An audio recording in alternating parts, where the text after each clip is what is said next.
Bien, donc on est ensemble pour un certain nombre de semaines, un certain nombre de séances, pour le cours donc, de la chaire Atomes et rayonnement. Et comme vous l'avez vu sur la fiche, on va s'intéresser cette année au problème à trois corps. Alors avant de commencer sur le problème à trois corps, comme c'est la tradition, ce cours sera associé à une série de séminaires et je vous rappelle les prochains séminaires. Donc tout à l'heure à 11h, 11h15, on aura le plaisir d'écouter Alice Sinatra qui va nous parler d'états comprimés de spin pour la métrologie. Et puis la semaine prochaine, on aura Gerhard Rempe du Max Planck Institute et la semaine suivante, on aura François Dubin de Sophia Antipolis qui nous parleront d'autres phénomènes quantiques. Voilà. Alors, le cours de cette année, comme je viens de le dire, il porte sur le problème à trois corps et plus précisément, je l'ai intitulé « Force à longue portée dans les gaz quantiques », parce qu'on va quand même se concentrer sur les gaz quantiques, pas sur le problème à trois corps en général. Et on va parler beaucoup d'un effet qui est un effet que je trouve formidable, qui est l'effet Efimov. Voilà. Et donc, au fil des séances, vous allez découvrir ce qu'est cet effet Efimov. Alors, le problème à trois corps, le problème à trois corps, c'est un vieux problème. C'est un problème qui a émergé bien avant la physique quantique, bien sûr. Le premier, peut-être, à l'avoir mathématisé, c'est Newton. Newton, vous connaissez le succès éclatant de sa théorie pour le problème à deux corps, c'est ce qu'il a publié dans ses Principia, que vous voyez ici. Et puis après avoir donc résolu le problème à deux corps brillamment, il s'est attaqué au problème à trois corps. Alors à l'époque, il appelait ça le problème de la Lune, le problème lunaire, puisque ce qui l'intéressait, c'était le mouvement combiné du Soleil, de la Terre et de la Lune. Alors, Newton a essayé différentes techniques. Enfin, vous voyez ces petits dessins là, donc c'était quand même des approches assez géométriques. Ici, vous avez le Soleil qui est là, Q solem, S terram et P lunam, si vous arrivez à lire la copie que j'ai mise ici. Et il a essayé différentes méthodes perturbatives pour résoudre ce problème. Alors, il n'a pas réussi, et ça l'a même ça lui coupé l'appétit, semble-t-il, et il a écrit à un de ses amis, un astronome, John Machin, qu'il n'avait jamais mal à la tête quand il faisait de la physique ou des maths, mais sauf quand il s'intéressait au problème de la Lune, où là, vraiment, c'était trop difficile pour lui. Donc le problème qu'il cherchait à résoudre, c'est le problème qui est écrit ici, c'est le problème du mouvement de trois corps avec un potentiel qui dépend donc des trois coordonnées R1, R2, R3, Soleil, Terre et Lune, avec une interaction gravitationnelle, donc en 1 sur R1, 2, distance Terre-Soleil, 1 sur R2, 3, 1 sur R3, 1, avec au numérateur les masses des différents constituants. Alors, après Newton, la plupart des grands physiciens et des grands mathématiciens des siècles qui ont suivi sont attaqués à ce problème-là. J'ai mis quelques noms célèbres qui ont contribué, sans vraiment résoudre le problème, Euler, d'Alembert, Clairaut, Lagrange, Laplace, Poisson, Jacobi, Cauchy, jusqu'à Poincaré, qui, donc, au tournant du XXe siècle, en fait, comprend le lien entre ce problème à trois corps et ce qu'on appelle maintenant la théorie du chaos, et donc on comprend que c'est vraiment un problème difficile. Alors, les mots de tête de Newton, pour les amateurs de bande dessinée francophones, et les problèmes de la gravitation, on les connaît tous, en fait. Et donc, je trouve que entendre Newton parler de ces mots de tête quand il étudie la gravitation, ça fait évidemment penser, pour ceux qui connaissent, à la rubrique à braque de Gottlieb, où on voit en permanence Newton recevoir des pommes sur la tête, et donc on comprend l'origine des mots de tête de Newton. Elle est quand même assez directe. Voilà. Bon, ça, c'est un petit clin d'œil pour les amateurs de bande dessinée. Alors, notre terrain de jeu pour ce cours, ça va être trois particules qui seront décrites par de la physique quantique, même si on va faire un peu de physique classique aujourd'hui. Ces trois particules n'interagiront pas avec un potentiel en gravitationnel, en 1 sur R, mais au contraire avec un potentiel à courte portée. Donc, si j'appelle petit b la portée de mes potentiels entre atomes, donc je vais prendre des potentiels binaires, donc je vais dire que l'énergie potentielle de mon système, ce sera l'interaction de 1 avec 2, de 2 avec 3 et de 3 avec 1. Et je supposerai que ce potentiel binaire, 1, 2 par exemple, il a une portée petit b qui est représentée par essentiellement la taille de cette petite boule, là, les boules bleues. Et je supposerai que cette portée petit b est très petite devant la distance entre particules. Donc on est dans un cas qui va être très différent du problème de la gravitation, qui est d'emblée un problème à longue portée entre les particules. Et en fait, un potentiel à courte portée, comme ça, c'est presque assimilable à un potentiel de contact, c'est-à-dire un potentiel en delta de RI moins RJ, où delta est la distribution de Dirac, avec une intensité du potentiel qui est caractérisé par ce nombre petit g. Alors j'ai mis presque assimilable parce que l'interaction de contact à 3 dimensions est dangereuse en physique quantique, donc il s'agira de la régulariser et on fera ça correctement, j'espère. Voilà, donc ça c'est le terrain de jeu qu'on va prendre pour ce cours. Alors vous allez me dire, si tout est à courte portée, il ne va pas se passer grand-chose. Alors en fait, si, il peut se passer des choses très intéressantes si on prend cette interaction binaire à courte portée résonante. Alors qu'est-ce que je veux dire par là? Eh bien donc prenons l'interaction entre deux particules, là, cette particule 1 ici et cette particule 2 là, ici, séparées par une distance petit r. Donc comme je dis, ces particules interagissent avec un potentiel à courte portée, donc c'est un potentiel qui est essentiellement nul partout, sauf quand les deux particules se rapprochent à une distance de l'ordre de petit b, auquel cas j'ai un creux de potentiel, les particules s'attirent. Le creux de potentiel a une profondeur moins V0, où V0 est positif. Donc là j'ai dessiné un potentiel gaussien, mais vous pouvez imaginer beaucoup de choses à ce stade. Ce que je vais dire est très général. Qu'est-ce que j'entends dans ce contexte par le mot résonant, qui va donner naissance à l'effet Efimov? Donc là, pour l'instant, je résume, hein, on reviendra après en détail sur tous les éléments que je suis en train de vous donner. Qu'est-ce que j'entends par résonant? Eh bien, si je regarde les états liés possibles à deux corps, avec ces deux corps interagissant par ce puits de potentiel, vous pouvez avoir un état fondamental, par exemple, qui est comme celui-ci. Donc c'est un état, une fonction d'onde qui est localisée au voisinage de l'origine, de 0, c'est-à-dire quand les particules sont proches l'une de l'autre. Ici, j'ai tracé la densité de probabilité radiale, R2 psi 0 carré, pour l'état fondamental. Puis vous pouvez avoir un premier état excité qui va être comme ça, donc lui aussi localisé sur une portée petit b. Mais si je me débrouille bien, ou si la nature se débrouille bien, c'est-à-dire si le couple V0 ici et puis petit b est bien choisi, eh bien je peux avoir un dernier état lié, très très faiblement lié, avec une énergie très très petite devant la profondeur du puits de potentiel V0. Et à ce moment-là, c'est là que se produit ce phénomène de résonance, cet état lié a une probabilité de présence qui tend vers 0 à l'infini, puisque c'est un état lié, mais néanmoins, elle tend vers 0 très très doucement. Donc cet état lié a une extension spatiale beaucoup plus grande que la portée petit b du potentiel. Et c'est ce phénomène de résonance, cette possibilité d'avoir des états liés, où on verra des états quasi liés, d'extension très très grande devant la portée du potentiel, qui permet de retrouver finalement un problème un peu équivalent à celui de Newton avec les interactions longue portée, les interactions gravitationnelles. Et c'est ça qui va donner naissance à des effets superbes, en particulier l'effet Efimov, qu'on abordera dans cette série de cours. Donc le message que je veux faire passer dans cette introduction générale, c'est que si je prends une interaction binaire à courte portée, mais qui est résonante, à ce moment-là, il y a possibilité de voir émerger au niveau des trois corps une interaction qui est à longue portée, et plus précisément, cette interaction à longue portée, eh bien, on verra qu'elle fait intervenir un potentiel qui varie comme 1 sur R2. Alors ici, j'ai défini un grand R. Ce grand R, c'est quoi? Eh bien, dans le problème à trois corps, c'est ce qu'on appelle l'hyperrayon. Et cet hyperrayon, c'est essentiellement une quantité qu'on forme en prenant la distance entre la particule 1 et la particule 2, on l'élève au carré, R1,2 carré, plus R2,3 carré, plus R3,1 carré, et je prends la racine carrée de tout ça pour avoir quelque chose qui a la dimension d'une longueur. Eh bien, cet hyperrayon qui est grand dès qu'une particule est loin des deux autres, on va voir émerger, et quand je dis on va voir, ce sera dans les cours qui vont suivre, encore une fois, hein, je ne demande pas de l'admettre, on va le voir ensemble, on va voir émerger cette interaction en 1 sur R2. Donc le potentiel en 1 sur R2 va jouer un rôle central dans ce cours. J'insiste bien, c'est 1 sur R2, hein, ce n'est pas 1 sur R comme le potentiel gravitationnel ou le potentiel combien, c'est un potentiel en 1 sur R2, et ce potentiel en 1 sur R2, vous allez le voir, a des propriétés vraiment étonnantes et qui méritent d'être connues. Alors ce problème à trois corps quantiques, je ne vais pas résumer toute son histoire, je dirais qu'il est presque aussi vieux que la physique quantique, puisque la physique quantique, comme vous le savez probablement, a émergé telle qu'on la connaît maintenant dans les années 20-25. Eh bien, dès 1935, Thomas s'est posé un problème à trois corps quantiques. La question qui se posait était une question qui venait de la physique nucléaire. Il se demandait ce qu'il y ait ce qu'on appelle le triton, le noyau de tritium, qui est donc un noyau qui a un proton et deux neutrons. Il se pose la question, qu'est-ce qui forme cette liaison de trois particules, de trois nucléons?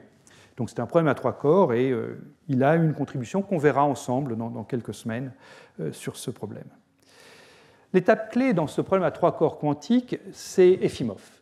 Efimov, dans les années 70-73, a publié une série d'articles absolument magnifiques et c'est Efimov qui a montré qu'en fait, ce problème à trois corps, dans le cas d'une interaction à deux corps résonante, au sens où je l'ai défini de manière qualitative juste avant, eh bien, était soluble et qu'on obtenait un résultat qu'on peut qualifier d'universel. C'est-à-dire que c'est un résultat qui s'exprime en fonction de très très peu de paramètres et qui peut s'appliquer à un vaste champ de problèmes physiques.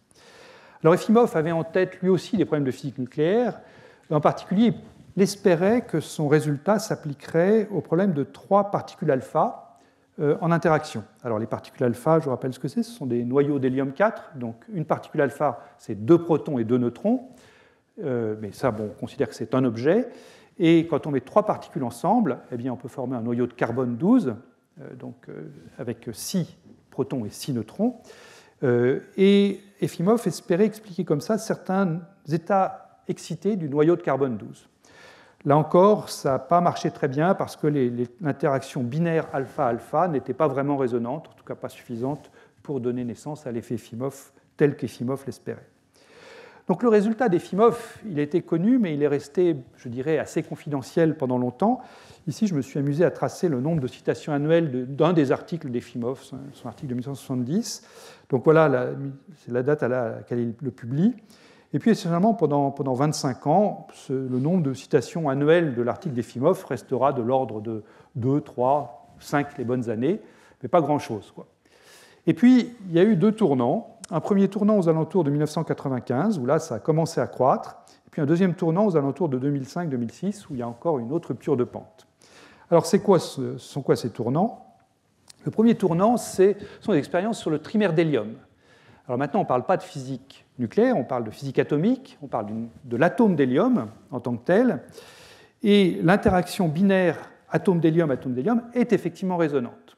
Donc, il y a possibilité d'observer ce problème à trois corps tel qu'Efimov l'a énoncé. Et effectivement, en 1994, en fait, le premier trimère d'hélium a été vu et il a des propriétés presque effimoviennes. Donc ça justifie cette première rupture de pente. Puis la deuxième rupture de pente, c'est aux alentours de 2005-2006, où il y a eu les premières expériences qui sont apparues sur des gaz d'atomes froids, où là on peut vraiment manipuler l'interaction à deux corps, la rendre résonante, et donc regarder ce qui se passe au niveau des trois corps. Et donc là, c'est toute une série d'expériences initiées d'abord par des manips faites à Innsbruck dans le groupe de Rudi Grimm et puis dans beaucoup d'autres groupes faites sur différents atomes. Là, j'en ai mis quelques-uns, le césium, le lithium, le potassium, le rubidium, qui donc ont montré ces propriétés efimoviennes. Et donc là, maintenant, vous voyez, le papier d'Efimov est très connu. Donc ça, pour ceux qui sont amateurs de bibliométrie, ça montre bien qu'il faut se méfier de juger un article, la pertinence d'un article sur les citations des 18 premiers mois. Il peut falloir attendre 25 ans pour qu'un article essentiel dans l'histoire de la physique connaisse la notoriété qu'il mérite. Voilà. Donc c'est toujours bien de garder ce genre de choses en mémoire. Voilà, donc ça c'était un résumé très bref de ce qu'on va voir au cours de toutes ces séances. J'insiste sur la richesse de cet effet Efimov. Cet effet Efimov est basé sur le fait qu'on a cette émergence d'un potentiel en 1 sur R2 dans le problème à trois corps. Ce potentiel en 1 sur R2, comme je l'ai dit, il a des propriétés vraiment magnifiques. Il a cette propriété remarquable qu'on va voir aujourd'hui, qui est l'invariance d'échelle. C'est-à-dire que c'est un potentiel pour lequel il n'y a pas d'échelle de longueur naturelle qui apparaît, contrairement à tous les autres potentiels en loi de puissance. Et cette invariance d'échelle, encore une fois, je vais mettre des mots précis là-dessus dans ce qui va venir. Là, c'est juste l'introduction, le teaser, comme on dirait en anglais. Cette invariance d'échelle confère une universalité au problème de la recherche des états propres, par exemple de potentiel en 1 sur R2. Pour le dire vite, cette invariance d'échelle, et ça on va le voir tout à l'heure, c'est que si je connais un état psi de R d'énergie E, alors je connais automatiquement une infinité d'autres états propres de l'hamiltonien. Donc c'est finalement très simple de résoudre l'équation de Schrödinger quand on a un potentiel en 1 sur R2. Il suffit de trouver un état propre et vous en avez une infinité d'autres. Ce qui n'est pas le cas évidemment d'autres potentiels qu'on étudie beaucoup, comme le potentiel de Coulomb, le potentiel harmonique. Quelque chose qui vient avec cette spécificité du problème en 1 sur R2, enfin de l'effet Efimov, c'est l'existence d'états borroméens. J'ai remis la figure qu'on a mise sur la fiche du cours. Les états borroméens sont des états qui sont un petit peu comme ces trois anneaux borroméens. Donc, c'est le fait qu'il peut y avoir des états liés à trois particules, même s'il n'y a aucun état lié à deux particules. Et c'est pour ça que les anneaux l'illustrent bien, parce que ces anneaux-là ont cette propriété que si, par exemple, je coupe l'anneau vert ici et je l'ouvre, à ce moment-là, l'anneau bleu et l'anneau doré pourront se séparer eux aussi. Ces trois anneaux ne tiennent ensemble parce que les trois sont là simultanément. Il suffit qu'il y en ait un qui manque pour que les deux autres aillent vivre leur vie séparément. Donc, c'est aussi une conséquence de la théorie d'Efimov, c'est l'existence de tels états où le problème à deux corps peut ne pas avoir d'état lié, mais il y a des états liés, en très grand nombre possiblement, pour le problème à trois corps. Voilà. Donc ça, c'est une introduction générale au cours. Vous motivez pourquoi est-ce que j'ai choisi ce problème cette année. C'est que c'est vraiment un problème d'actualité, comme vous l'avez vu au taux de citation de l'article d'Efimov. C'est vraiment un problème qui est maintenant très débattu en physique, essentiellement en physique des atomes. Alors aujourd'hui, j'aimerais non pas aborder tout de suite le problème à trois corps, mais j'aimerais aujourd'hui et aussi la semaine prochaine me consacrer simplement au problème à deux corps dans le problème en 1 sur R2. Un potentiel en 1 sur R2. C'est vraiment pour poser les jalons de ce qu'on verra ensuite quand on mettra nos trois particules simultanément. Donc, le titre d'aujourd'hui, c'est le potentiel en 1 sur R2 et son invariance d'échelle. Alors, c'est un potentiel, comme j'ai dit, qui a des très belles propriétés, mais qui est très très peu étudié dans les cours de physique, en fait. J'ai remis ici une phrase de Essine et Griffiths. Griffiths, c'est l'auteur d'un ouvrage de physique quantique très très utilisé, au moins aux États-Unis. C'est un ouvrage de cours très connu. Et Essine et Griffiths ont fait sur le problème en 1 sur R2 un article très très intéressant. J'ai mis les références dans les notes, dans American Journal of Physics, qui est un article de pédagogie de la physique. Et Essine et Griffiths discutent les belles propriétés de ce potentiel en 1 sur R2. Et ils expliquent également pourquoi est-ce que ce potentiel finalement est peu populaire dans les livres de physique quantique. C'est qu'en fait, ce potentiel viole toutes les règles qu'on met dans les livres et il discrédite toute l'intuition qu'on essaie d'instiller à nos étudiants. Donc finalement, c'est un contre-exemple de tout ce qu'on essaie de dire aux étudiants avec les mains. Ce potentiel 1 sur R2 nous dit que les raisonnements avec les mains ne sont pas toujours suffisants et qu'il faut faire attention aux aspects plus mathématiques des choses. Voilà. Donc, peut-être que ce n'est effectivement pas le meilleur potentiel à mettre en premier cours de physique quantique, mais néanmoins, au moins pour ceux d'entre vous qui enseignent la physique quantique, vous verrez que c'est un problème qui est très très riche d'exercices. Si vous cherchez des exercices à poser à vos étudiants, voilà, vous allez en trouver là. Alors, ce potentiel 1 sur R2 et son invariance d'échelle.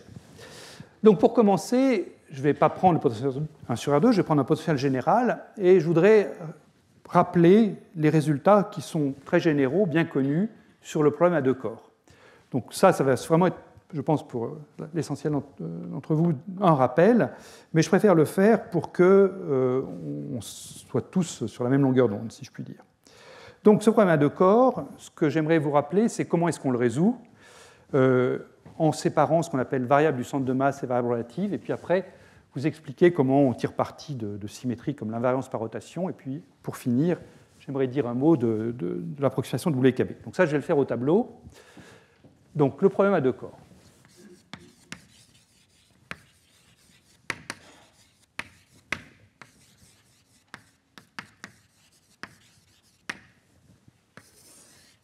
Donc je prends deux corps, un corps de masse M1, petit m1, un corps de masse petit m2, et ces deux corps, je suppose qu'ils interagissent par un potentiel que je vais écrire V de R1 moins R2. Bien, donc l'hamiltonien de mon problème à deux corps, c'est H égale P1 carré sur 2m1 plus P2 carré sur 2m2 plus ce potentiel V qui dépend, donc je suppose qu'il ne dépend que de la distance entre R1 et R2, je suppose que ce potentiel est invariant par rotation. Donc ça, c'est un problème compliqué à résoudre, puisque c'est un problème, je suis à 3 dimensions d'espace, donc c'est un problème à 6 dimensions. Chercher les fonctions à 6 variables, c'est compliqué. Donc, un moyen simple pour simplifier ce problème, enfin, un moyen utile pour simplifier ce problème, c'est de faire la séparation variable relative, variable du centre de masse. Donc, on introduit l'impulsion grand P du centre de masse, qui est simplement la somme des impulsions P1 plus P2, et puis on introduit la position du centre de gravité, qui est donc la variable conjuguée de l'impulsion P, qui va donc être M1 R1 plus M2 R2 sur M1 plus M2. Et puis on introduit également donc, l'impulsion petit p de la variable relative, qui est m2 R1 moins M1 R2, divisé par M1 plus M2, et puis la variable relative petit r, qui est simplement R1 moins R2. Et quand on fait ça, eh bien, on peut réécrire cet Hamiltonien qui est écrit ici. Alors là, je ne vais pas le calculer au détail, mais là, c'est vraiment une algèbre très simple. On peut écrire l'Hamiltonien sous la forme grand P au carré sur 2 fois grand M, où grand M, c'est la masse totale M1 plus M2, plus petit p au carré sur 2 fois la masse réduite, MR, où MR, donc cette masse réduite, c'est M1, M2 sur M1 plus M2, plus petit v de petit r. Voilà. Et donc là, on a mis l'Hamiltonien sous une forme beaucoup plus agréable, avec une partie qui est ici l'Hamiltonien du centre de masse, H centre de masse, et puis une partie qui porte sur la variable relative, H relatif. Alors l'Hamiltonien du centre de masse, P carré sur 2 fois grand M, c'est un Hamiltonien simplement d'une particule libre, donc c'est le mouvement du centre de masse. Là, donc c'est un mouvement uniformément libre, hein, si je dis une terminologie classique. Les états propres en physique quantique, ce sont simplement des ondes planes. Donc je vais me mettre dans le référentiel du centre de masse, ce qui veut dire que je vais prendre l'onde plane de vecteur d'onde k égale 0. Et puis je ne vais plus en parler. D'accord ?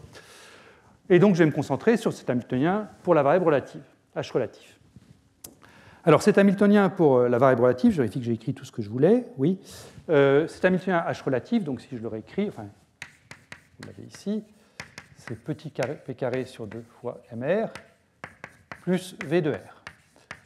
Enfin, je peux écrire petit R module comme ça, voilà. Donc je suis maintenant à un problème à 3 variables seulement, et je cherche l'état propre de ce problème à 3 variables. Donc je vais tirer parti du fait que cet Hamiltonien est invariant par rotation, puisque le V de R ne dépend que de la distance entre les deux particules. Et donc, cette invariance par rotation, je peux la décrire mathématiquement par le fait que l'Hamiltonien commute avec les 3 composantes de l'opérateur moment cinétique. Alors, je vais donc pouvoir diagonaliser non seulement l'Hamiltonien, mais également certaines parties de l'opérateur moment cinétique pour me simplifier le problème. Et je peux chercher mes états propres sous la forme d'états propres simultanément de H relatif, le carré du moment cinétique L2, et puis la projection du moment cinétique selon un des axes, on prend traditionnellement LZ. Voilà, on dit que cette chose-là forme un écoque, hein, un ensemble complet d'observables qui commutent. C'est la terminologie habituelle des ouvrages de physique quantique. Donc on cherche les états propres, qui sont donc des fonctions d'onde à 3 variables maintenant, x, y, z, si vous voulez, ou Rθ phi, puisque si je passe en coordonnées sphériques. On cherche les états propres de l'Hamiltonien sous forme d'états propres à la fois de l'Hamiltonien et puis de L carré et de Lz. Alors, ce qui se passe, c'est que quand on cherche à trouver les états propres de L carré et de Lz, en fait, ça fixe complètement la dépendance en θ et φ. Cette dépendance en θ et φ, pour être état propre de l'Hamiltonien, il faut prendre une dépendance en θ φ qui est une harmonique sphérique, YLM de θ φ, et ça, c'est état propre de L carré avec la valeur propre h bar 2, L, L plus 1, où L est un nombre entier, positif ou nul, et puis c'est état propre de Lz avec la valeur propre mh bar, où m est lui aussi un entier que je choisis dans l'ensemble moins L plus 1, etc., jusqu'à L. Donc, dire que je cherche un état propre de ces 3 opérateurs-là, de cet écoque, eh bien, ça me fixe d'emblée la dépendance angulaire en θ et φ en coordonnées polaires. Donc tout ce qui reste à faire, c'est trouver la constance en R, et pour ça, il faut que je connaisse évidemment la forme de H relatif, et en particulier la forme du potentiel. Donc je cherche mes fonctions d'onde sous une forme psi de grand R, qui est donc un psi de R variable radiale que je ne connais pas a priori, fois une harmonique sphérique YLM de θ φ. Et je reporte donc cette forme-ci dans l'équation valeur propre pour mon Hamiltonien relatif, ici, et on arrive, donc ce qu'on fait très souvent, on introduit la fonction d'onde radiale réduite U de R, qui est R fois psi de R. Et on arrive pour U de R à une équation de type Schrödinger à une dimension très simple que j'écris ici, moins h bar 2 sur 2 fois la masse réduite, puisque c'est bien elle qu'il s'agit, d2u sur dr2, u de r est une fonction à une variable seulement, et donc c'est un d droit, plus le v de r, qui est le potentiel qui était initialement ici, auquel vient s'ajouter l'énergie centrifuge associée au moment cinétique L carré ici, donc plus h bar 2 L plus 1, donc ça c'est le carré du moment cinétique, divisé par 2 fois mr fois r carré, donc tout ça c'est le potentiel agissant sur u de r, égale grand E fois u de r. Voilà. Et ça, c'est donc l'équation qu'il s'agit de résoudre pour trouver les états propres de mon Hamiltonien. C'est une équation à une dimension, donc le problème est simple, même si V de R, même si ce n'est pas analytique, mettre ça sur un ordinateur, ce n'est pas compliqué. Et donc, voilà comment est-ce qu'on résout le problème à deux corps en physique quantique. Alors, qu'est-ce que je peux vous dire d'autre? Donc, on a tiré parti de séparation centre de masse variable relatif, on a tiré parti de l'invariance par rotation pour passer de 3 variables ici à une seule là. Maintenant, je voudrais vous dire un mot sur la manière dont on s'y prend pour chercher des états propres de cette équation-là. De manière approchée, c'est une manière approchée de la méthode semi-classique qui va nous servir pas mal aujourd'hui. Donc, je voudrais en dire un mot pour la suite. Alors, où est-ce que je peux me mettre? Je vais peut-être effacer ce qui est ici, pour ne pas aller trop près du bord, parce qu'après, la caméra n'arrive pas à voir ce que j'écris. Alors, est-ce que tout le monde arrive à voir quand j'écris ici? Le pupitre ne vous gêne pas? Il vous gêne? D'accord. Bon, alors je vais peut-être me mettre ici.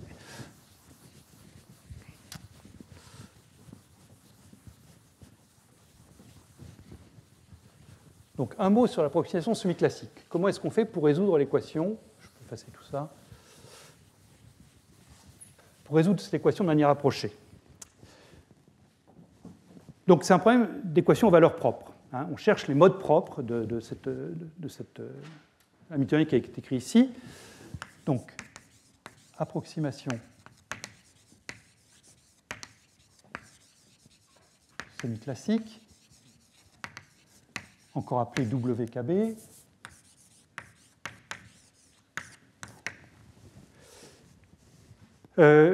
Donc, c'est une méthode approchée. On cherche des modes propres. Et c'est un peu inspiré de ce qu'on fait si on cherche les modes propres, par exemple d'une corde vibrante ou de la lumière dans une cavité. Si vous avez une corde vibrante, la lumière dans une cavité, eh bien, si je prends une cavité, par exemple, je mets deux miroirs ici et puis ici, et je sais que les modes propres, ce seront les modes tels que ma longueur de cavité est un multiple entier de la demi-longueur d'onde. C'est ce que je vais écrire pour dire que j'ai un mode propre dans une cavité de longueur L, c'est que le vecteur d'onde, ou le nombre d'ondes K, fois grand L, est égal à un entier petit n. N fois pi. La longueur d'onde, c'est 2pi sur K, donc K fois L égale npi. Ça, c'est comme ça que je détermine les K qui sont autorisés, les nombres d'ondes qui sont autorisés, pour mettre une onde, pour trouver un mode propre d'une cavité. Donc là, j'ai affaire à un potentiel, V de R. Je vais prendre L égale 0 pour simplifier. Je ne mets pas de moment cinétique, je garde un état de moment cinétique nul. Je reprends par exemple le potentiel gaussien que j'avais donné en introduction, donc quelque chose qui vaut 0 et puis qui est comme ça.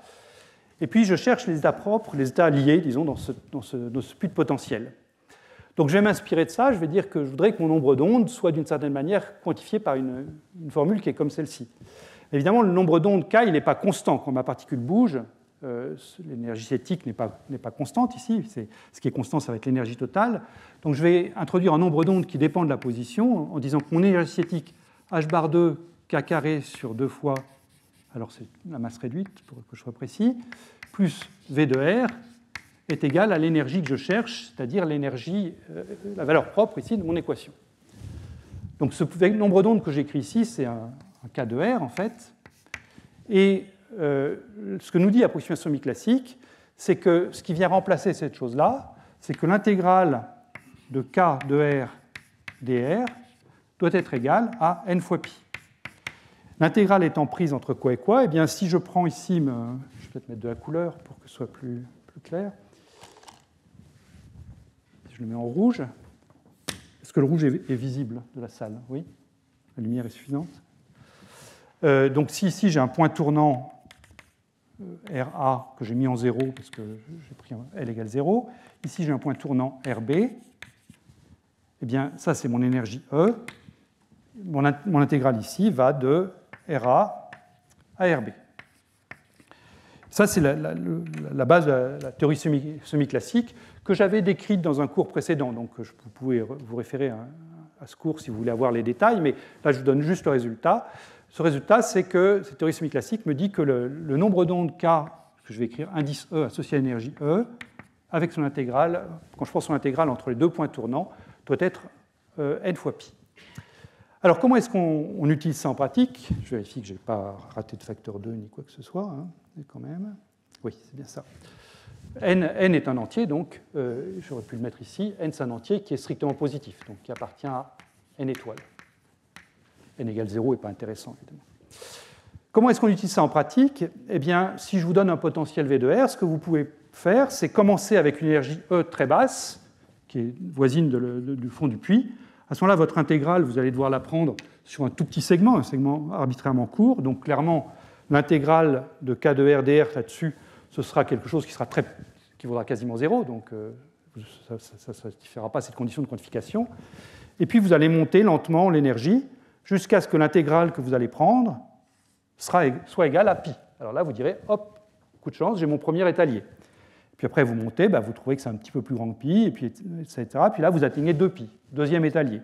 Et puis vous montez comme ça, et puis vous allez en trouver un troisième, 3pi, etc. Jusqu'à ce que vous atteigniez l'énergie nulle, et puis là, vous avez trouvé tous les étaliers possibles.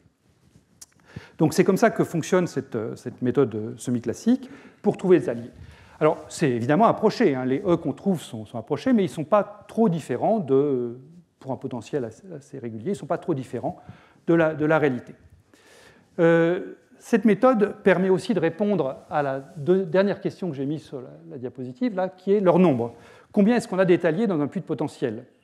Eh bien, pour trouver ça, le plus simple, c'est de regarder la solution d'énergie nulle.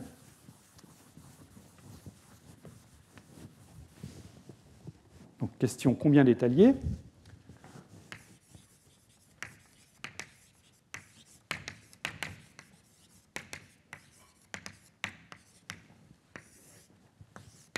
Le plus simple, c'est de prendre la solution d'énergie nulle, donc d'aller se mettre ici.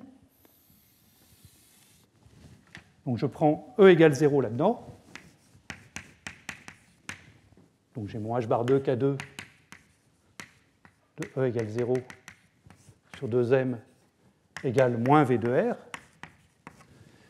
Et je regarde l'intégrale donc, qui va aller pour ma figure ici de 0 à plus l'infini, de ce K de E égale 0 de R dr, je divise par pi, donc j'obtiens un nombre qui n'est pas un nombre entier en général, mais ce nombre, si je prends sa partie entière, c'est-à-dire l'entier immédiatement en dessous, ça me donne le nombre d'étaliers.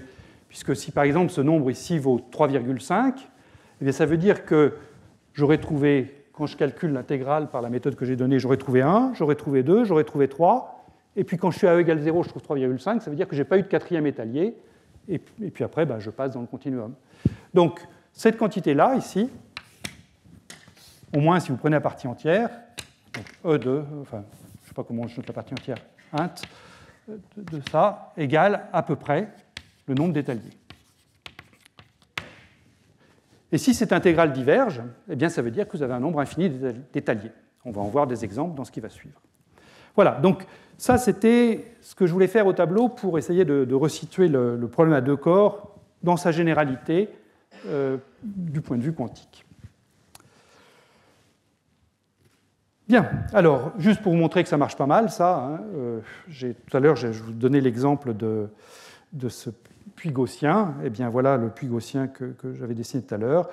Quand je fais une résolution exacte du nombre d'étaliers, je trouve que quand je trace le nombre d'étaliers en fonction du paramètre V0 sur EB, donc V0 c'est la profondeur ici, EB c'est l'échelle naturelle de longueur en physique quantique associée à une longueur petit b, h bar 2 sur MB2, eh bien quand je trace le nombre d'étaliers en fonction de V0 sur EB à la puissance 1,5. D'abord, il n'y a pas d'étalier quand V0 est trop petit. Puis après, j'en ai un qui apparaît, puis un deuxième. Donc ça, c'est le résultat numérique exact. Et puis si je prends l'intégrale que j'ai écrite au tableau, là, ce 1 sur pi, enfin, l'argument de ma fonction partie entière ici, eh bien, c'est la courbe qui est en pointillé là. Et vous voyez qu'effectivement, ça marche bien. Hein. Je peux me tromper d'une unité éventuellement, mais si je trouve que j'ai 12 étaliers par ma méthode approchée, ben, j'en aurai pas loin de 12 en réalité, quoi. Voilà. Bien. Ah, une dernière chose que je voulais dire sur la solution d'énergie nulle, c'est la notion de longueur de diffusion, qui va aussi pas mal nous occuper dans ce qui va suivre, et sur la forme des fonctions d'onde que je suis en droit d'attendre à énergie nulle. Donc, je me mets toujours à énergie nulle. Donc, je reprends cette solution à énergie nulle. Et donc, E égale 0. Je peux prendre L égale 0 pour simplifier ici. Donc, j'ai une équation qui est du type moins h bar 2 sur 2m U seconde, pour mettre la dérivée deuxième de U par rapport à R, plus V de R U égale 0. Si je prends un point R qui est très très grand devant la portée de mon potentiel, V de R est négligeable dans cette équation.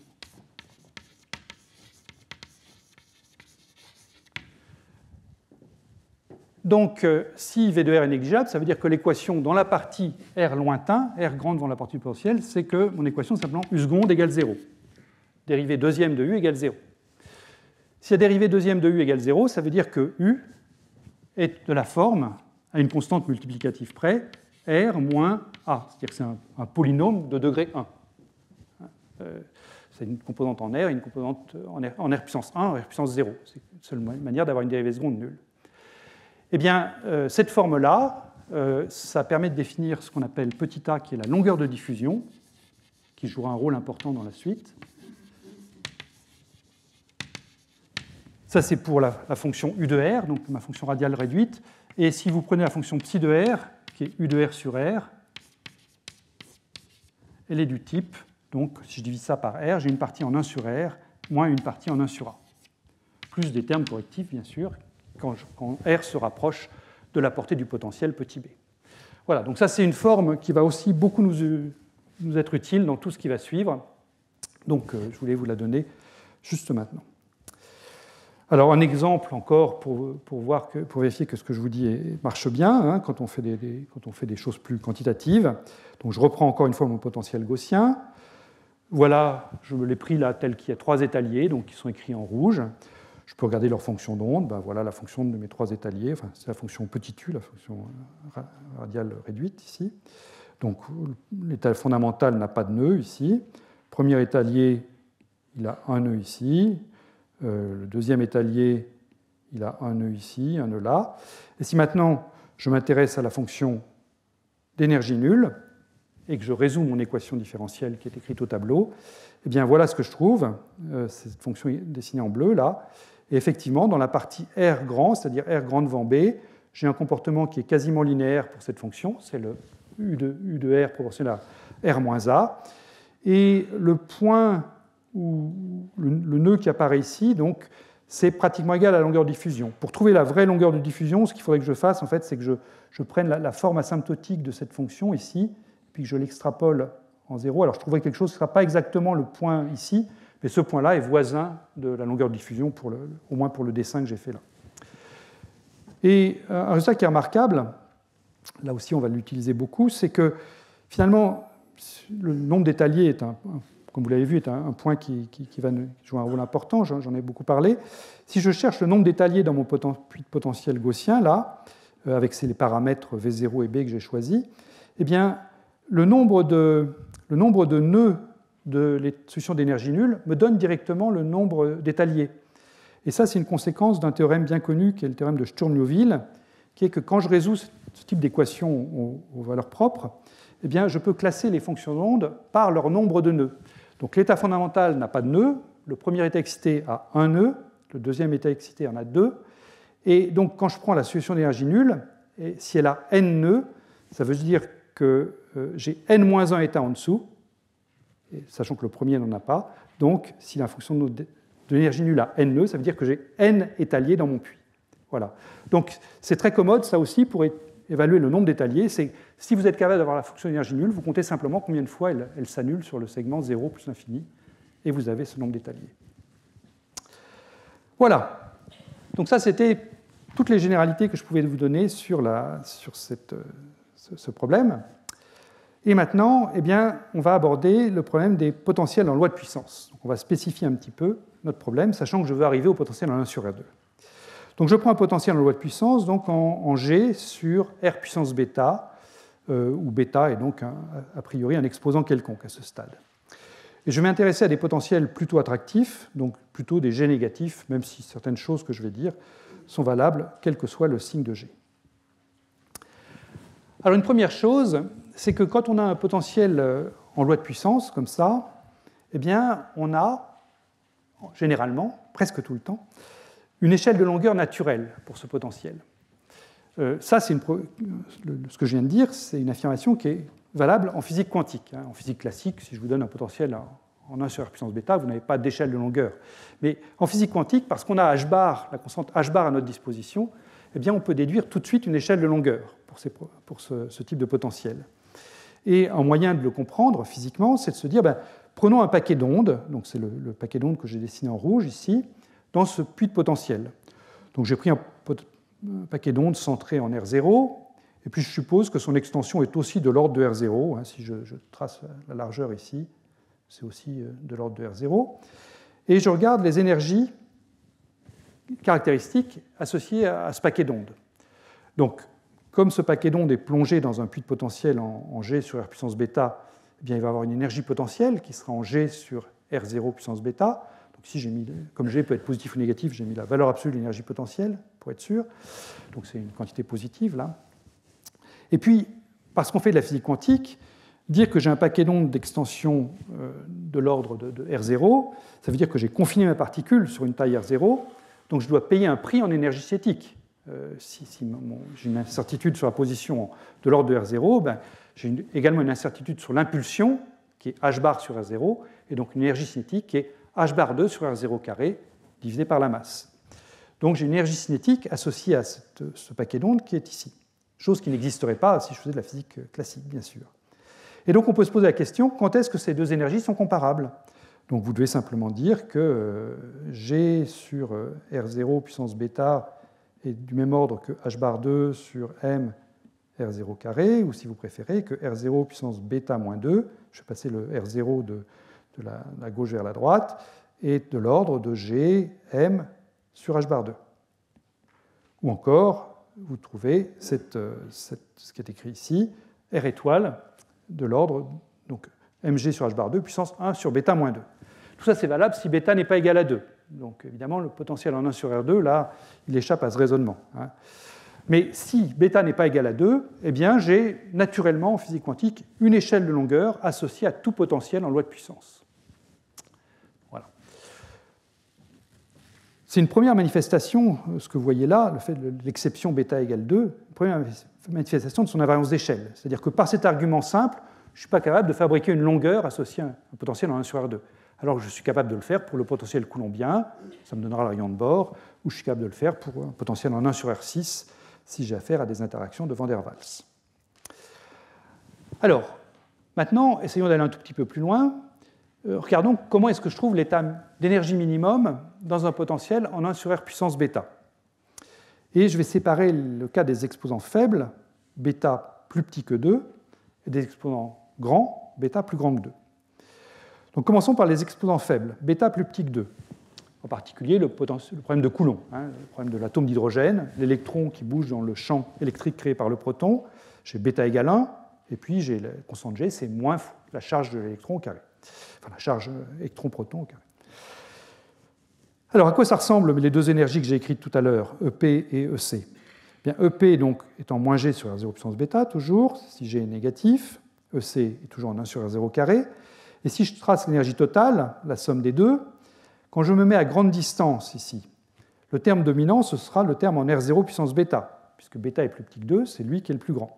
Donc j'ai quelque chose qui va être négatif à grande distance et qui va correspondre à une attraction. Ça va décroître quand la distance diminue. Si je me mets à courte distance, au contraire, c'est le terme d'énergie cinétique qui domine, et donc j'ai ce potentiel-là. Et fatalement, entre les deux, j'ai un minimum ici, dont la position n'est pas exactement égale au R étoile que j'ai trouvé tout à l'heure, mais par analyse dimensionnelle, ça ne peut être que R étoile fois une constante numérique qui importe peu ici. Donc, dans le cas des exposants faibles, bêta plus petit que 2, je pressens qu'il va exister un état fondamental pour l'hamiltonien qui aura une extension de l'ordre de R étoile. Et c'est effectivement le cas de l'atome d'hydrogène, c'est l'état 1s de l'atome d'hydrogène, c'est l'état fondamental, avec une extension qui est le rayon de bord. Si je vais vers les bêta plus grands que 2, les exposants élevés, eh bien la conclusion est inversée. La conclusion est inversée, c'est-à-dire qu'aux grandes distances, ce sera l'énergie cinétique qui dominera, elle sera positive, j'aurai donc une allure comme ceci. Aux courtes distances, au contraire, ce sera l'énergie potentielle qui dominera, donc j'aurai quelque chose qui tendra vers moins l'infini. Et donc, je vais avoir ici un point, un extrémum, mais cet extrémum sera instable, c'est-à-dire que si je prends mon paquet d'ondes un tout petit peu trop grand, il aura tendance à s'étaler indéfiniment, et si au contraire je le prends un tout petit peu trop petit, il va collapser, s'effondrer sur lui-même, c'est ce qu'on appelle la chute vers le centre. Alors, dans ce cas-là, ça veut dire qu'on n'a pas d'équilibre stable dans un potentiel comme ça. Ça veut dire qu'il faut régulariser ce potentiel. Et cette régularisation, elle a souvent une justification physique naturelle. Si vous prenez un exemple de potentiel en bêta plus grand que 2, qui est l'interaction de Van der Waals, qui est donc en moins C6 sur R6, C6 c'est ce qu'on appelle le coefficient de dispersion, et donc bêta égale 6, eh bien on sait que cette interaction de Van der Waals, en moins C6 sur R6, elle est valable quand des atomes sont loin l'un de l'autre, mais quand les atomes commencent à se rapprocher trop et que leur nuage électronique commence à se recouvrir, eh bien j'ai d'autres forces qui rentrent en jeu, en particulier les nuages électroniques n'ont pas envie de s'interpénétrer, et donc je vais avoir naturellement quelque chose qui va empêcher mon dimère de s'effondrer sur lui-même. Donc on est coutumier du fait que certains potentiels en loi de puissance doivent être écrantés quelque part à courte distance, et le plus simple c'est de mettre un cœur dur, mais ce n'est pas la seule manière. Moi je mettrais souvent un cœur dur parce que c'est plus simple dans les équations, mais on peut faire des choses plus sophistiquées. Alors, puisqu'on a ça à notre disposition, combien est-ce que j'ai d'étaliers dans un potentiel en G sur R puissance bêta? Sachant que donc, je vais mettre un cœur dur si jamais bêta est plus grand que 2. Eh bien, je vais utiliser exactement ce que j'ai fait au tableau, c'est-à-dire que je vais mettre à énergie nulle et je vais utiliser la formule qui est écrite ici. Je vais regarder, calculer cette intégrale, éventuellement en présence du cœur dur, et puis je vais regarder si j'obtiens un nombre, si ce nombre est fini ou infini. Donc, qu'est-ce que ça donne? Eh bien, donc je dois prendre le h bar 2 K2 sur 2m égale à 1 sur R puissance bêta. Donc, ça veut dire que K va être en R puissance bêta sur 2, si je l'écris. Ça veut dire que K carré va être en 2m valeur absolue de G sur h bar 2 R puissance bêta. Donc, K est en R puissance bêta sur 2, et donc je dois calculer cette intégrale. L'intégrale de RA, si je mets un cœur dur, à l'infini, de dr sur R puissance bêta sur 2. Et là, vous voyez qu'il y a deux cas possibles. Ou bien bêta est plus petit que 2. C'est-à-dire que l'exposant bêta sur 2 est plus petit que 1. À ce moment-là, l'intégrale diverge à l'infini. L'intégrale ne tend pas assez vite vers 0 à l'infini. Donc j'ai un nombre infini d'étaliers. Et ça, c'est bien connu pour l'atome d'hydrogène. Vous savez que l'atome d'hydrogène a des étaliers qu'on repère par un nombre quantique n, qui sont en moins EI sur n2, et vous avez un nombre infini d'étaliers pour cet atome d'hydrogène.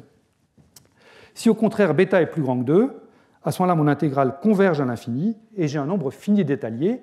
Et c'est ça qui nous a permis, dans les cours où je parlais d'interaction de Van der Waals, et on va le refaire cette année, de parler du dernier étalier dans un potentiel de Van der Waals.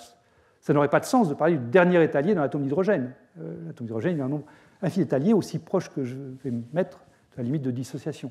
Mais pour un potentiel en 1 sur R6, eh bien, j'ai un nombre fini d'étaliers, donc je peux parler du dernier étalier.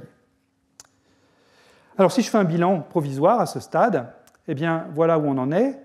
Pour les exposants bêta plus petits que 2, j'ai un comportement régulier à l'origine, en nombre infini d'étaliers, l'exemple étant le potentiel coulombien. Pour bêta plus grand que 2, j'ai un comportement non régulier à l'origine, avec cet effondrement sur le centre, que je vais devoir régulariser en mettant, par exemple, un cœur dur. Une fois que j'ai régularisé, j'ai un nombre fini d'étaliers, l'exemple étant le potentiel de Van der Waals. Et tout ça, ça nous laisse la question, qu'est-ce qui se passe-t-il pour bêta égale 2, pour ce potentiel de 1 sur R2, dont je vous ai dit qu'il allait émerger dans le problème d'Efimov. Et donc ça m'amène au potentiel en 1 sur R2. Et ce potentiel en 1 sur R2, eh bien, je vous propose de le regarder d'abord en mécanique classique, parce que finalement c'est déjà très instructif, et puis ensuite on passera à de la physique quantique. Alors, là encore, je vais faire des rappels, là c'est presque des rappels de terminale, mouvement d'une particule classique dans un potentiel central. Ça va nous rajeunir, au moins pour certains, dont je fais partie.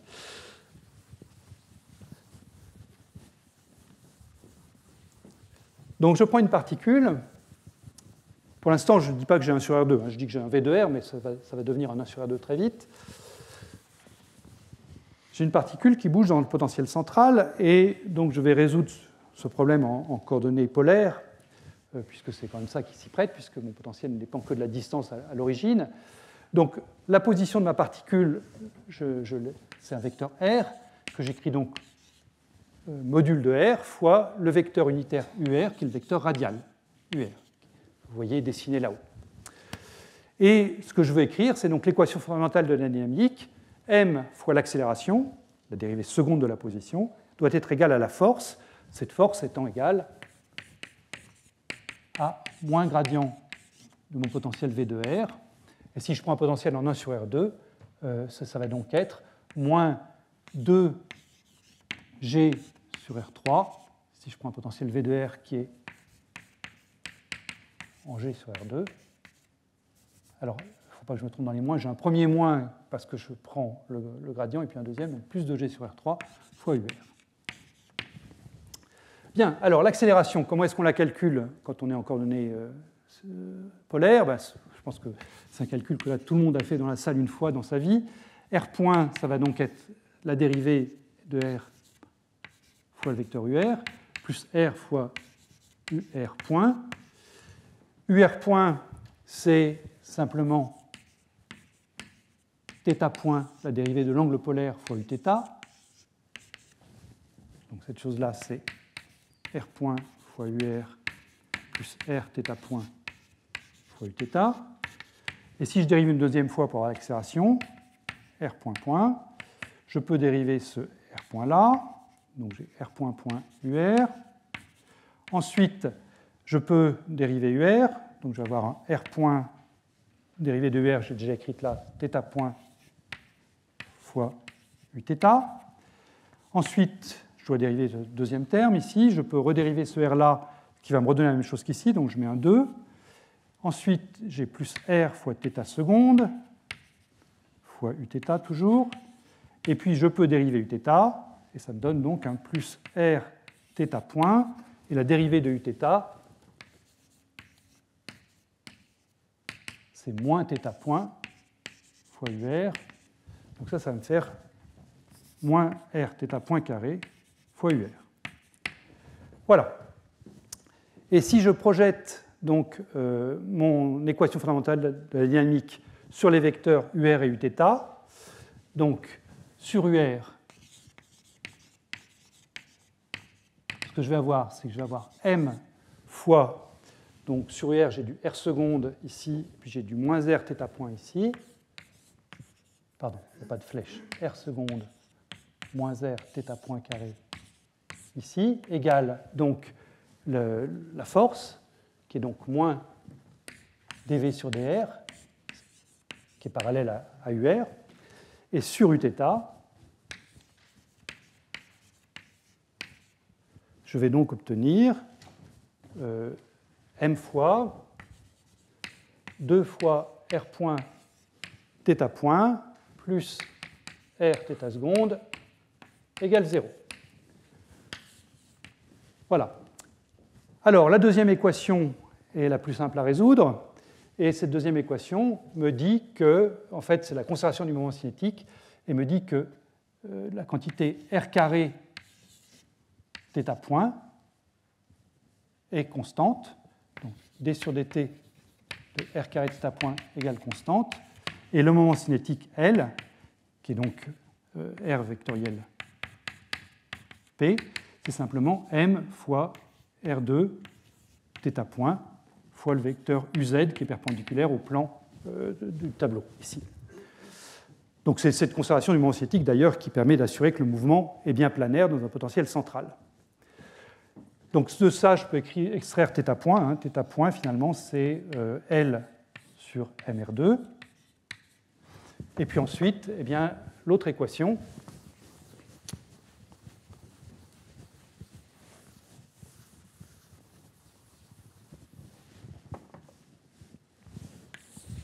l'équation sur R va donc s'écrire m R point point moins m R point carré, donc moins m fois R θ point carré, ça va être du L2 sur M2 fois R4, pardon, pas R3, R4, égale moins dV sur dr, que j'ai écrit ici, égale donc 2G sur... Oh, je peux le garder sous la forme moins dV sur dr, c'est peut-être aussi ça. Moins dV sur dr. Donc ça, je peux le réécrire sous la forme mR seconde égale moins d sur dr de V. Et puis là, alors, qu'est-ce que je vais avoir? Je vais avoir quelque chose qui va être en L carré, je vais avoir du M, et puis je vais avoir ici du R carré. Alors, il ne faut pas que je me trompe dans le signe. Je fais peut-être un petit peu trop de choses à la fois. Quand j'ai du plus R4, donc quand je vais dériver ça, ça va me faire du... Pardon, j'ai du R3 ici, donc il faut que je mette un 2 là, et il faut que je mette un plus. Voilà. Je vérifie que c'est bien ça, mais normalement, L carré sur 2mR2, ça me dit quelque chose. Oui. Bien, donc ce que je trouve ici, c'est que j'ai donc le mouvement d'une particule dans un potentiel ici, qui est la somme du potentiel appliqué, plus l'énergie centrifuge, L2 sur 2mR2, qui est la même équation exactement que celle que j'avais écrite quantiquement tout au début, à peu près au même endroit sur le tableau. Classique. La correspondance classique quantique à ce stade est vraiment parfaite. Maintenant, si je prends un potentiel V qui est en G sur R2, vous voyez que c'est intéressant, parce que en fait, j'obtiens quelque chose qui ici, donc si j'injecte ça ici, je vais obtenir un moins D sur dr de G plus L carré sur 2m fois 1 sur R2. Et on voit que j'ai finalement deux situations possibles. Tout dépend du signe de cette chose-là. G, je vais le prendre négatif. Je vais supposer que c'est attractif, mon potentiel. Mais tout dépend du signe de cette chose-là. Si G est plus petit, enfin si G plus L2, L carré sur 2m est plus petit, pardon, je vais l'écrire positif, comme ça. Donc, ma particule évolue dans un puits de potentiel qui est comme ça, cette particule fictive, là, une fois que j'ai pris en compte l'énergie cinétique. Et donc, elle va arriver de l'infini ici, et puis elle va rebondir quelque part, elle va repartir à l'infini.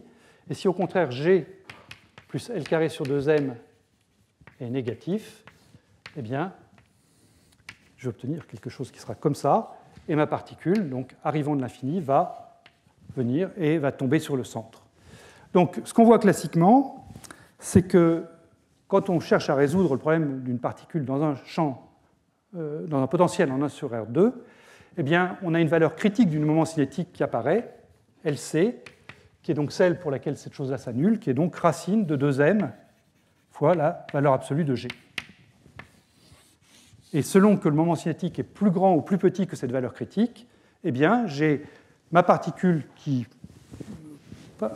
s'approche mais repart, ou alors la particule qui s'effondre vers le centre. Alors, on peut vérifier ça numériquement, là encore, en calculant les trajectoires. Donc là, il faut résoudre l'équation fondamentale de la dynamique. Donc c'est finalement un problème vraiment de terminal, là, que je suis en train de vous montrer. Et c'est ce que j'ai fait ici. Donc j'ai pris des particules qui arrivent depuis cette direction-là. Mon centre est ici. Et puis, sur le panneau de gauche, ici, j'ai pris des moments cinétiques qui étaient supérieurs à la valeur critique. Donc je suis dans le cas de la figure du haut, là-bas. Donc, par exemple, la trajectoire rouge, vous voyez, elle arrive ici. Le moment cinétique est 1,4 fois la valeur critique. Donc, je fais une fraction de tour ici, puis je repars. Si je prends une valeur très proche du valeur critique, 1,025, eh bien là, vous voyez que ma particule, elle arrive. Et elle a presque tendance à tomber sur le centre, mais non, elle fait un tour, 2 tours, et elle repart à l'infini. Et si au contraire, je diminue elle et que je le fais passer en dessous de la valeur critique, donc là, je suis à 0,99, donc c'est presque la même condition initiale que là, mais pas exactement. À ce moment-là, la particule tombe sur le centre et elle est perdue pour la science. Donc, c'est vraiment cette valeur critique qui sort en physique quantique. Alors, il y a eu une très jolie manip faite dans le groupe de Jörg Schmidtmeyer il y a un certain temps, une vingtaine d'années, qui a testé ça.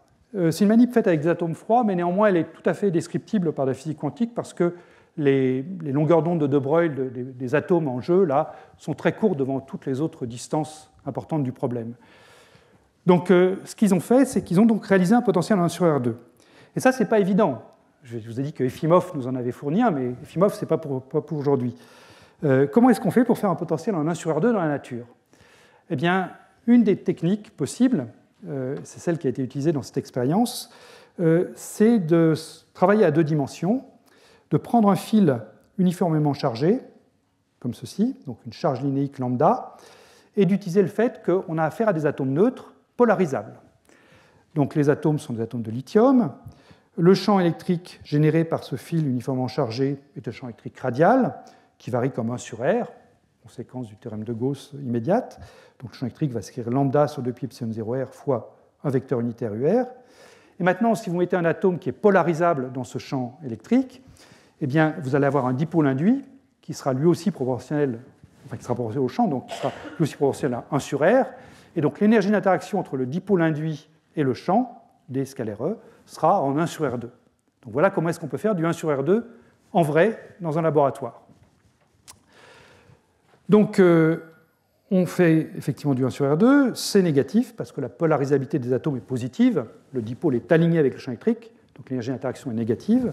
Donc on a un G qui dépend donc de la polarisabilité de l'atome, ça c'est donné par la nature. Et puis vous avez la charge linéique du fil, lambda, ici, qui va être le paramètre de contrôle.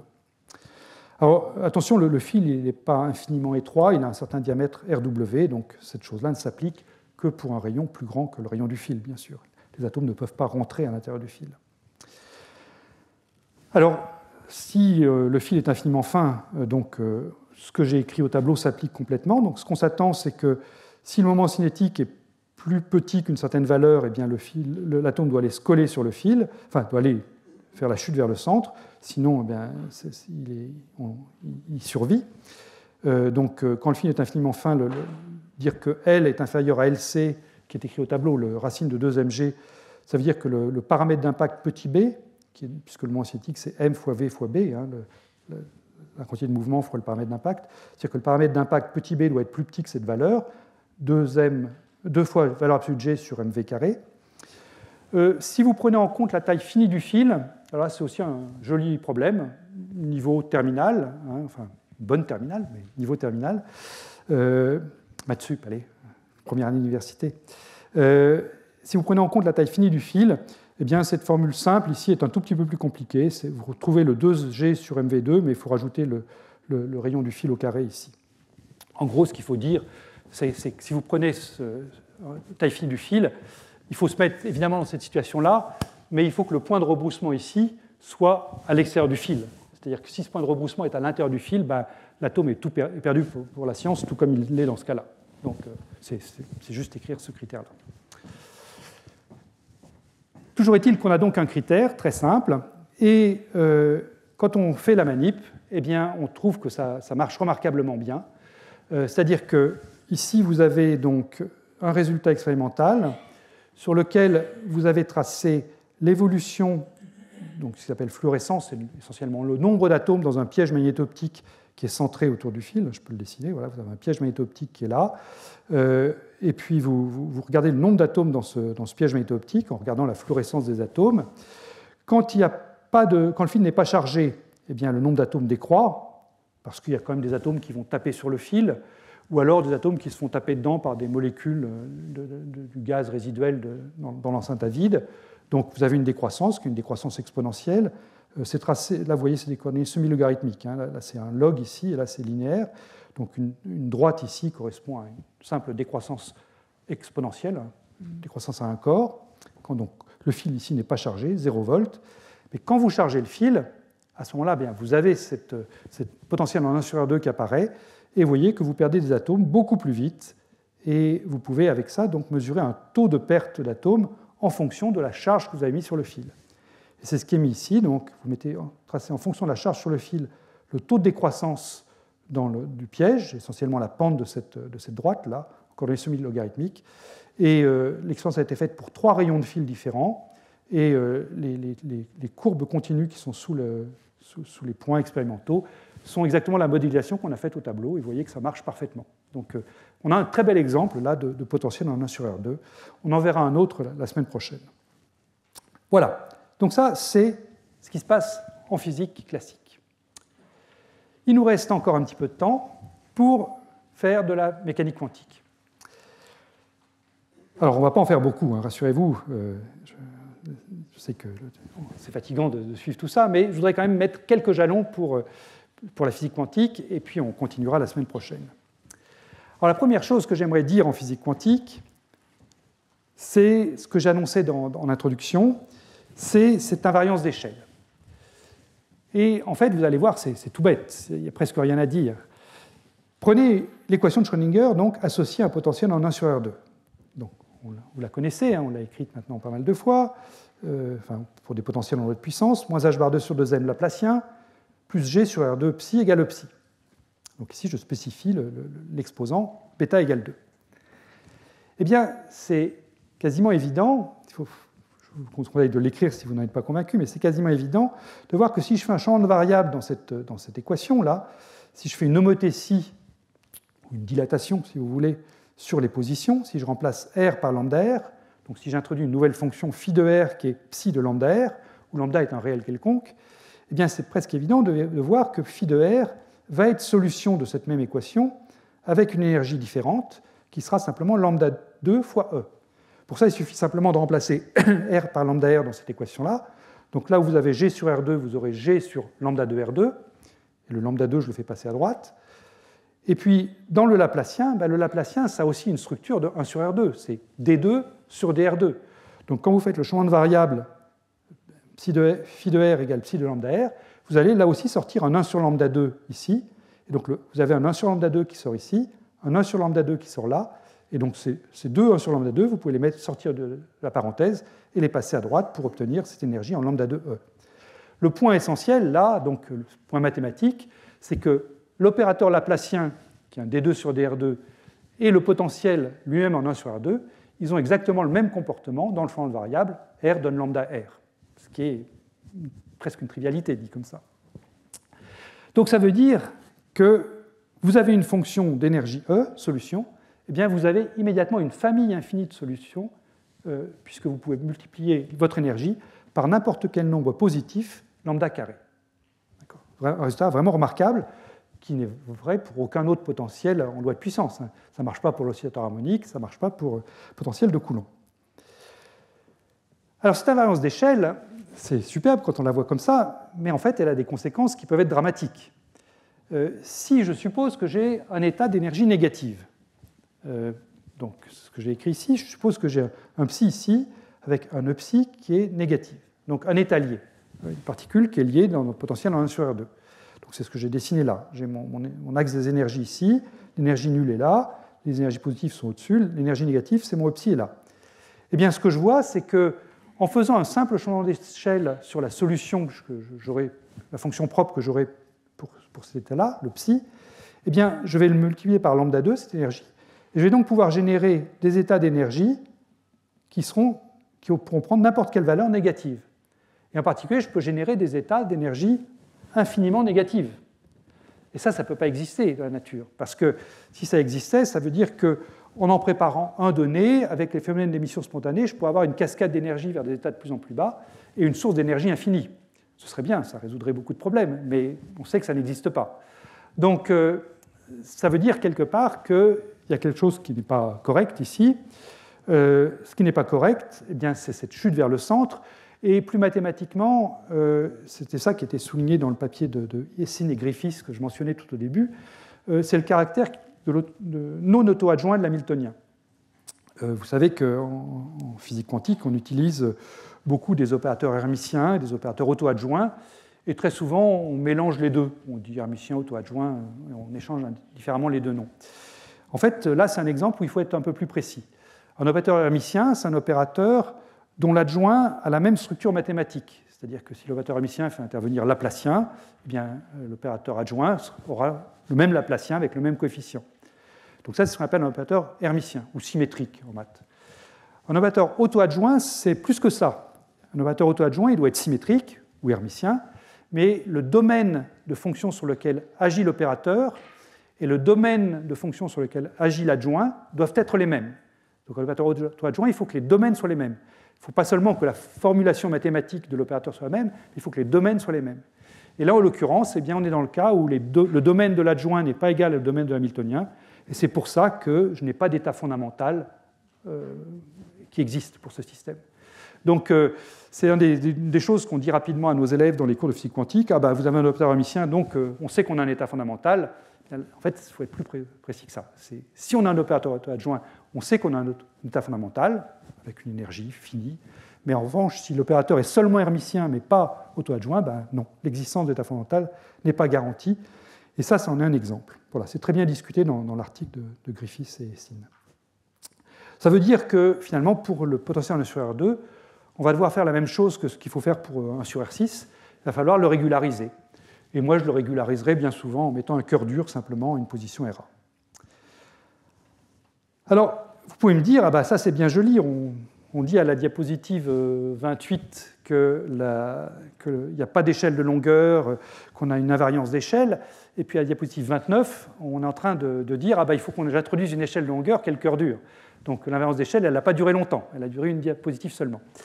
Alors en fait, c'est quand même mieux que ça. Certes, il faut introduire une échelle de longueur dans le potentiel 1 sur R2, au moins quand il est attractif, il faut le régulariser, mais on verra dans le cours suivant, la semaine prochaine, que l'invariance d'échelle n'est pas complètement brisée.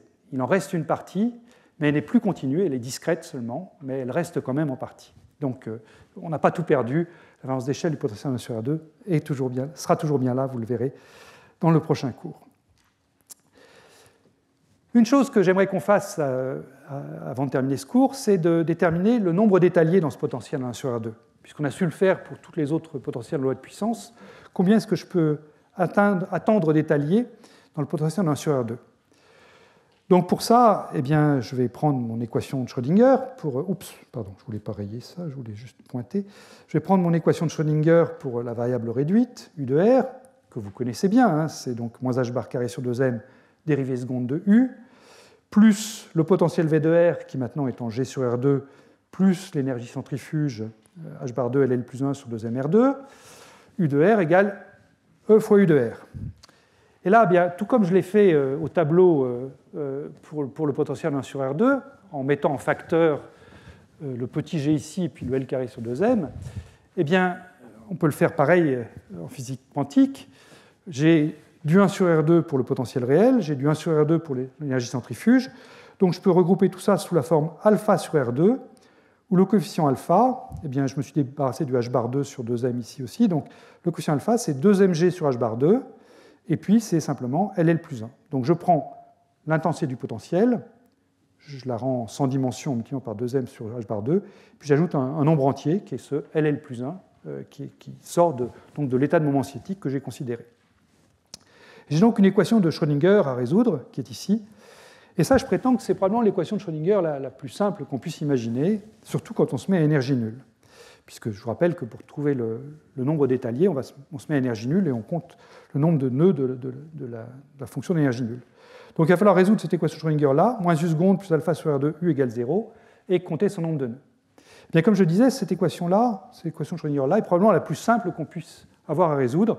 Donc ce que je vous propose, c'est, pour terminer le cours, de résoudre cette équation ensemble, et puis de compter son nombre de nœuds, et puis on aura rempli notre mission pour aujourd'hui.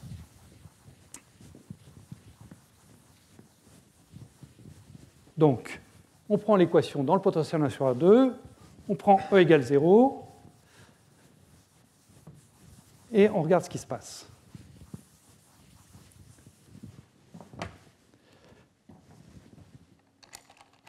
Donc cette équation, elle est écrite, je peux peut-être mettre quelque chose de plus foncé. Voilà.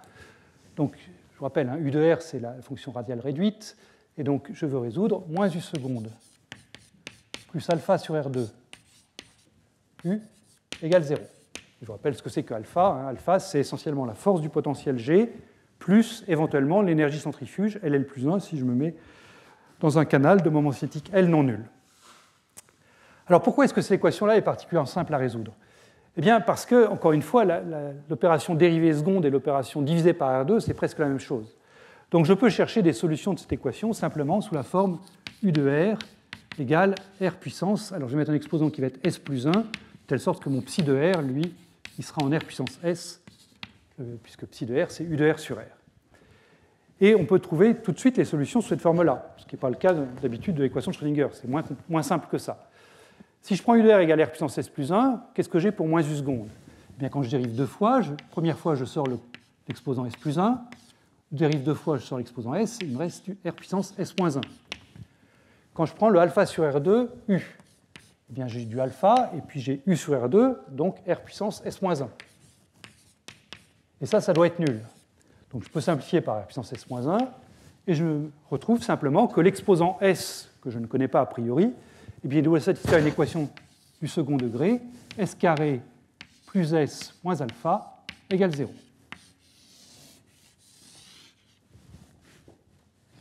On ne peut pas faire plus compliqué, hein. On ne peut pas faire plus simple, pardon, on peut faire moins compliqué.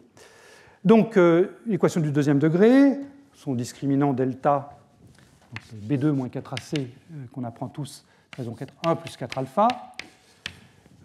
J'ai deux racines que je peux noter S1 et S2.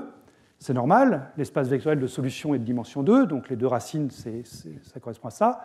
Et sachant que je dois apprendre une fonction, je ne sais pas si je l'ai écrit ici, oui, ça je veux que je mets un cœur dur en RA, donc je veux une solution qui s'annule au point RA. Eh bien, si j'appelle S1 et S2 mes deux racines, ma fonction psi de R sera du type R sur RA puissance S1 moins R sur RA puissance S2. Comme ça, je suis sûr que si je prends R égale RA, j'ai quelque chose qui s'annule en ce point-là. Voilà. Maintenant, qu'est-ce que je peux dire de mes deux racines? C'est là que c'est intéressant. Ben, comme on le sait tous, tout dépend du signe du discriminant. Tout dépend du signe de 1 plus 4 alpha. Donc, je vais commencer par le cas simple, mais pas intéressant, qui est le cas d'un discriminant positif. 1 plus 4 alpha positif. Si vous préférez, alpha plus un quart positif. Donc là, à ce moment-là, les deux racines sont S1 et S2. Donc S1, ça va être moins 1,5. Hein, c'est la moitié du quotient ici. Plus racine de alpha plus un quart. Et puis S2, ce sera, je peux l'écrire en dessous peut-être, moins 1,5 moins racine de alpha plus un quart. Bon, deux racines réelles. Quand vous tracez la fonction psi de R qui est là, eh bien, je le fais pour vous, hein, mais donc RA est ici, donc ça c'est la zone interdite. Vous trouvez quelque chose qui est comme ça, qui croît en fonction de R. Ça c'est psi de R. C'est une fonction qui n'a pas de nœud, donc ça veut dire qu'il n'y a pas d'étalier. Voilà. Donc si le coefficient alpha est supérieur à moins un quart, il peut être négatif, mais supérieur à moins un quart, donc moins un huitième typiquement, eh bien je n'ai pas de nœud, pas d'étalier. Donc, comme je dis, ce n'est pas le cas intéressant, ça. Le cas intéressant, celui qui va nous occuper beaucoup, celui qui a occupé Efimov et donc qui nous occupera dans la suite, c'est le cas où 1 plus alpha, où alpha plus un quart est négatif. À ce moment-là, comme mon équation du second degré a des quotients réels, je sais que j'ai deux racines qui sont complexes conjuguées, que je vais pouvoir écrire sous la forme, donc S égale, donc j'ai toujours le moins 1,5, plus ou moins I fois quelque chose que je vais écrire module de S0, où S0, c'est donc le racine de alpha plus un quart, et cette fois-ci, comme alpha plus un quart est négatif, ça c'est un nombre qui est imaginaire pur. Donc c'est pour ça que je mets ici plus ou moins IS0. Voilà. Là encore, c'est la résolution d'une équation du deuxième degré, comme on l'a tous vu. Mais qu'est-ce que ça donne pour psi de R, ça? Si j'ai ça. Eh bien, psi de R, donc, on le sait, hein, psi de R, il est écrit ici, c'est R sur RA puissance S1 et R sur RA puissance S2. Donc S1 et S2, ils ont tous les deux une partie réelle qui est puissance moins 1,5. Donc je vais avoir du RA sur R racine, ça c'est R sur RA à la puissance moins 1,5. Et puis ensuite, je vais avoir E puissance I, valeur absolue, pardon, R sur RA à la puissance I valeur module de S0 moins R sur RA à la puissance moins I valeur absolue de S0. Et cette chose-là, je peux le réécrire pour que ce soit plus facile à appréhender. Sous la forme, donc j'oublie le coefficient grand RA, c'est simplement un nombre, ce qui m'intéresse c'est un proportionnel à, donc c'est 1 sur racine de R. Et puis cette chose-là, c'est plus agréable si je le mets sous la forme exponentielle de I fois module de S0, log népérien de R sur RA, moins, et puissance, moins I S0 de log népérien de R sur RA. Voilà, et je ferme toutes les parenthèses. Et là, je trouve quelque chose qui est en e puissance x moins e puissance moins ix. Ça, on sait tout ce que c'est sinus. Là encore, j'oublie les deux i, je m'intéresse simplement à une proportionnalité. Donc j'ai un psi de R qui va être proportionnel à 1 sur racine de R fois sinus de module de S0 log népérien de R sur RA. Et cette fonction, eh bien, c'est donc la fonction des solutions d'énergie nulle qui s'annule en RA. Eh bien, cette fonction, je dois compter son nombre de nœuds pour savoir si ou non j'ai une infinité d'étalier, un nombre fini ou 0. Eh bien, il est clair que je vais avoir une infinité d'étalier, puisqu'à chaque fois que l'argument du sinus vaudra pi, enfin, pour un multiple entier de pi, eh bien, j'aurai un nœud de la fonction d'onde. Or, quand R va tendre vers l'infini, eh bien, log de R va prendre toutes les valeurs entre 0 et plus l'infini, donc cette chose-là va pouvoir prendre toutes les valeurs pi, 2pi, 3pi, npi. Donc, on s'attend à un nombre infini d'étaliers dans ce cas-là. Bon, je l'ai tracé la fonction pour que vous voyez à quoi elle ressemble, mais elle n'a rien de bien mystérieux. Voilà à quoi elle ressemble. Donc, vous avez cette fonction sinus là, qui s'annule en R égale RA, et puis qui oscille. Son amplitude décroît à cause du 1 sur racine de R qui est devant. Et puis, j'ai des nœuds donc, en tous les points où l'argument du sinus ici vaut npi, donc module de S0 fois log de R sur RA égale npi, ou si vous préférez, en tous les points où R est égal à RA fois e puissance npi sur module de S0. Où S0, encore une fois, c'est ce nombre imaginaire pur, racine de alpha plus un quart. Donc on se trouve dans une situation où on a une infinité d'étaliers, même après la mise en place du cœur dur. Alors il est intéressant de voir ce qu'on vient de faire là, quand même, de faire le lien classique quantique pour terminer. Donc, on a dit que j'avais une infinité d'étaliers qui apparaissait quand alpha donc, valait moins un quart, hein, condition alpha plus un quart positif ou négatif. Donc ça, je peux le réécrire sous la forme, donc je peux faire des petites transformations. G, je le prends négatif ici, donc 2mg sur h bar 2, c'est moins 2m valeur absolue de g sur h bar 2, donc je peux le faire passer de la gauche vers la droite. Je regroupe le LL plus 1 avec ce 1 quart ici. Et donc je vois apparaître une sorte de point critique, si vous voulez, qui est que 2m valeur absolue de g doit être égale à h bar fois L plus 1,5 au carré. Et ça, c'est vraiment très très proche du point critique classique qu'on avait sorti avec notre petit modèle de trajectoire tout à l'heure, qui était 2m valeur absolue de g égale L critique au carré. Cette chose-là, ben, c'est vraiment rien d'autre qu'un moment sciatique. C'est l'ordre de grandeur d'un moment sciatique dans le canal L, h bar fois L plus 1,5. Donc la condition que je trouve quantiquement, ce alpha égale à un quart, eh bien, c'est vraiment le correspondant quantique de ce que j'avais classiquement pour avoir ou non la chute vers le centre, ou alors des trajectoires qui tournent et qui repartent vers l'infini. Donc, tout est bien cohérent. Hein, le modèle classique et le modèle quantique, l'intuition qu'on a dans l'un peut se reporter dans l'autre.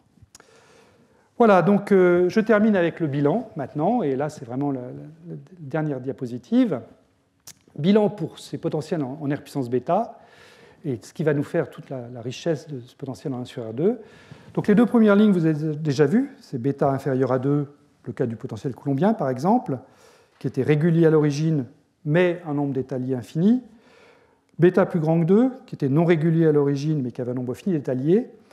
Eh bien, j'ai envie de dire que le potentiel bêta égale 2, et puis dans le cas où alpha est plus petit que moins un quart, c'est-à-dire dans le cas imaginaire pur là-bas, eh bien, ce potentiel-là, il cumule, je dirais, les deux pathologies, c'est-à-dire qu'il est non régulier, donc il a la pathologie des potentiels en bêta plus grand que 2, mais en même temps, il conserve un nombre infini d'étaliers, qui est là une sorte de pathologie, ce n'est pas vraiment une pathologie, mais quelque chose d'un petit peu surprenant à première vue, du potentiel coulombien, même quand je le régularise. Et l'exemple donc de ce potentiel 1 sur R2, eh bien, ce sera Efimov, qui va nous occuper beaucoup dans la suite. Donc, une fois qu'on a vu tout ça, j'espère que vous comprenez un petit peu mieux la phrase de Vecine et Griffiths, là, du fait que ce potentiel viole effectivement toutes les règles qu'on voit dans les livres, mais néanmoins, il mérite qu'on le regarde. Merci beaucoup.